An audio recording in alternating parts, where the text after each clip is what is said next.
Yo, what's up fellow music listeners?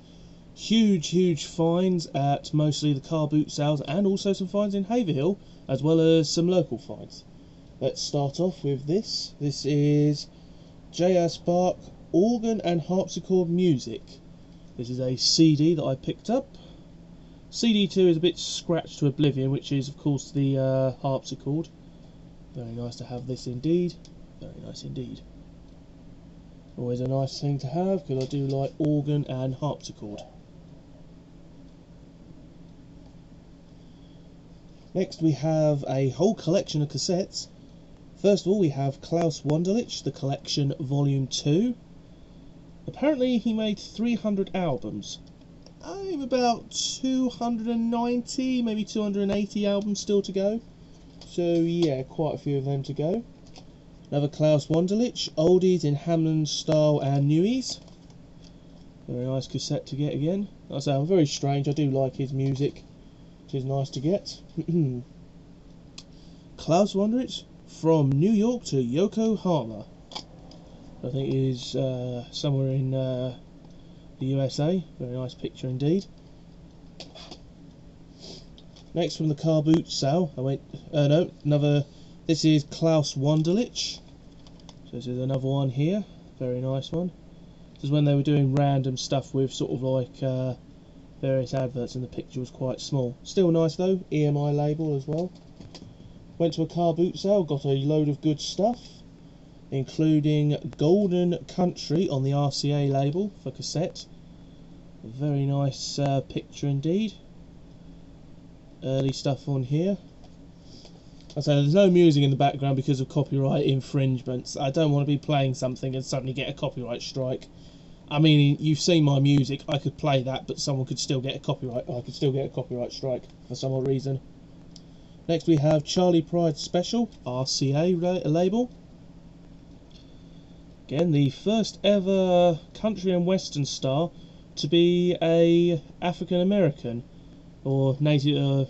Well, basically, you know what I'm saying, sort of like first ever sort of like coloured American to actually physically be in country, because all country stars were basically all white people. He was the first one ever to be sort of like an African American, which was really cool, because like he broke the boundaries and then everybody else started doing it.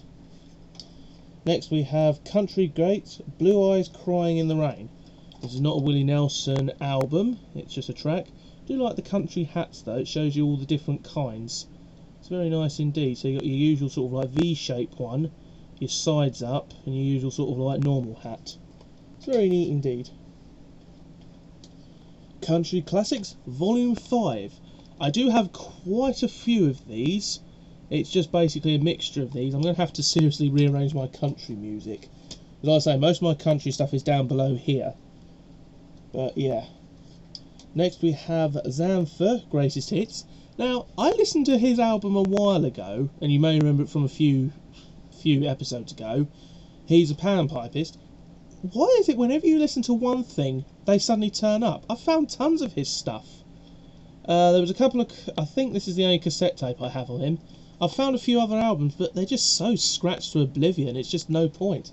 I'm not being picky, I'm just saying, I don't want me Crosley record player to be broken via sort of like a really badly damaged record.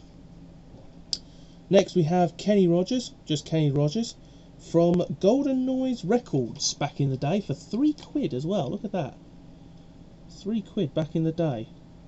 And this is just a basic album, just literally named Kenny Rodgers, just literally Kenny Rodgers. But like I say, another good country and western star. The Best of Eddie Arnold on the RCA label, a very old country and western singer.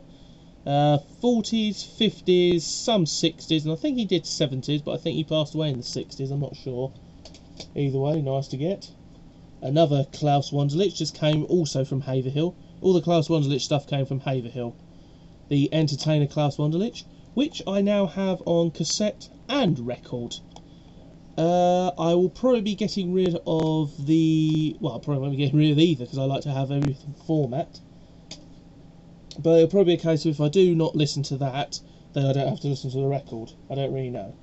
Next we have You Win Again, 20 classic country tracks. A very nice country scene. Got a cowboy leading off a very large bovine, a very young one actually. Looks like it's only a couple of years old, that one, because they're usually a lot more bigger then. Next we have Willie Nelson, Wallien Jennings, 18 Golden Greats, or hits rather. Again, these two were great stars. Sadly, Wallien is dead, passed away first, because he was one of the original outlaws from the Cowboys. You had Wallien, Cash, Nelson, and one other. I can't remember his name now. Chris somebody.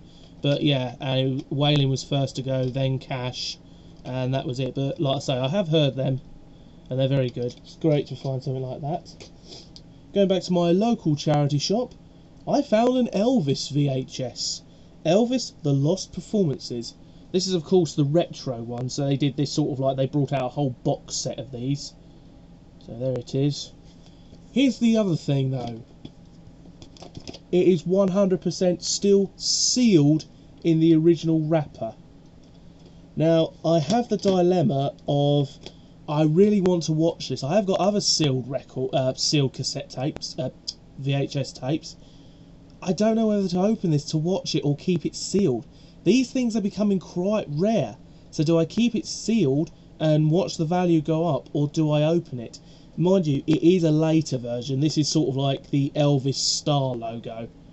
So this is basically when he sort of like died somewhere around about the early 90s. It was a case where we thought everybody needs to remember Elvis. Let's put a load of stuff out.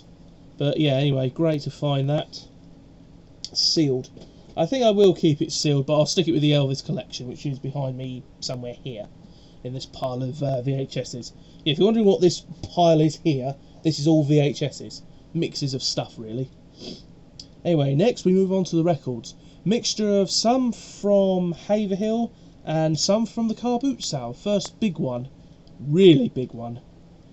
Anyway, first of all we have the golden hits of Hank Williams, Tex William and the Sundowners. Now, the problem I've got with this one is the fact that I'm not 100% sure if it is like people singing Hank Williams, which it probably is, but I don't know what they sound like. I only brought it because it said Hank Williams on the front. I didn't read it the rest. I thought that was just sort of like the name of it. Golden hits of Hank Williams, Tex Williams and the Shunders. That was a band that he was with. But nope, upon reading the back, excuse me, it is a tribute. Anyway, nothing to worry about because we have the magic accordion of Herbie Marks. You see, I would actually play accordion music in the background here, but again, I might get a fucking copyright strike. And I hate the fact that something like accordion music would get a copyright strike. Why? It's the same with sort of like the organ music, the Wurlitzer music, the country music. That might get a copyright strike because half the country people are still alive. But again, like I say though, I can't understand it. I've brought it, it's on a piece of obsolete format. Why do I get a copyright strike from it? I mean, if I could, I'd play stuff on reel-to-reel player. I mean, I've got reel-to-reels, they're in the car booty, so I'll play reel-to-reels. You can't get a copyright strike on that because nobody uses them anymore. Anyway, next we have the thoroughly modern hits of today, the Banjo Barons. Yeah, modern hits of the 60s, I'd probably say. Possibly late 50s. Really interesting album. I do like banjos. I think it was country album with the Hillbilly Chase. That was the first time I ever heard that, and I absolutely loved it. Plus my mum used to play it as well, and that was rather interesting. Next we have Hawaii. Just Hawaii, literally. When on the back it says the romantic lure of Hawaii, exotic sounds of the surfmen. But on the front, it just says Hawaii, with this rather interesting picture on the front of it. It is pretty cool to see. It's a rather interesting one. There's the back of it, just in case. See what I mean? Hawaii, the exotic sounds of. It's very nice to get, though. Still a nice album to have, nonetheless. Next we have another one of my weirdity ones. Church Bells of Kent.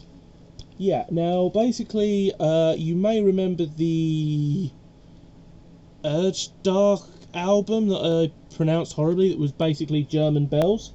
Well, This is English Kent bells. Kent is, of course, a town where my grandma lives.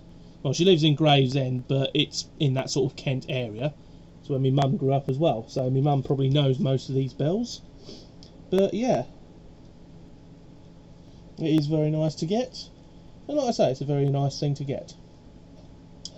Next we have Marty Robbins' favourites. This is a much later Marty Robbins because of how old he looks, but yeah, it's interesting. Also still has the original price tag up there from Chippenham and Son, Haverhill. This is where this record came from, in Haverhill. Look at that, that is really interesting. Yeah, and back in the day, 75p. Yeah, that's how cheap records were back in the day.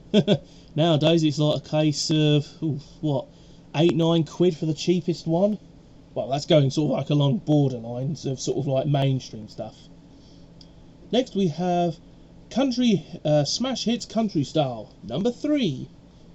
Again, I've been listening to a lot of my country albums, and yeah, I've just been listening to them whilst doing various odd things.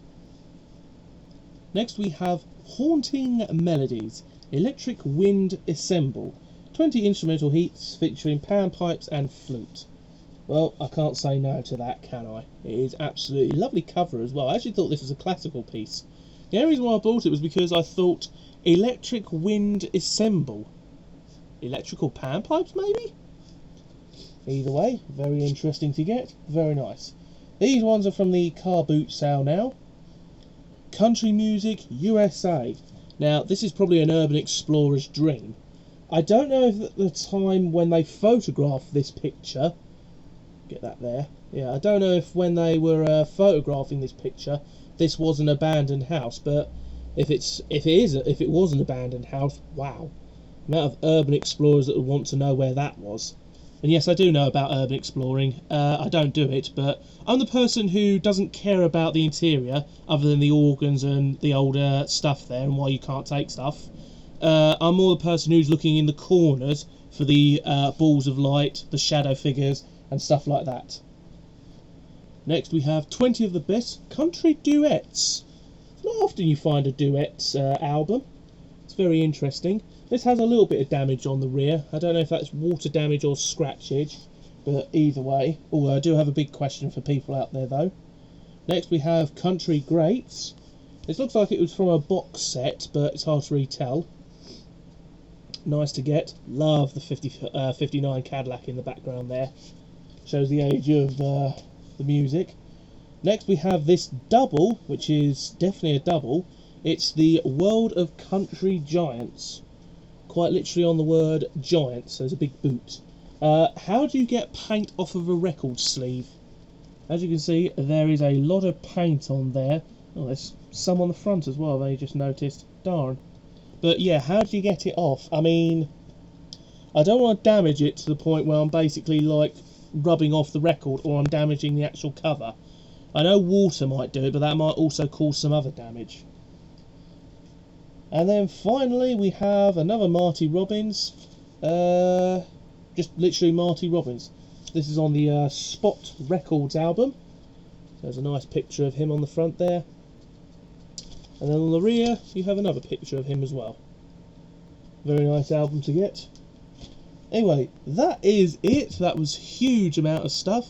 Cassettes, CD, a VHS, and of course a load of records. Thank you very much for watching. I will see you next time. Like I say, do leave comments below on how to fix paint on record covers, because I would like to know. See you next time, folks.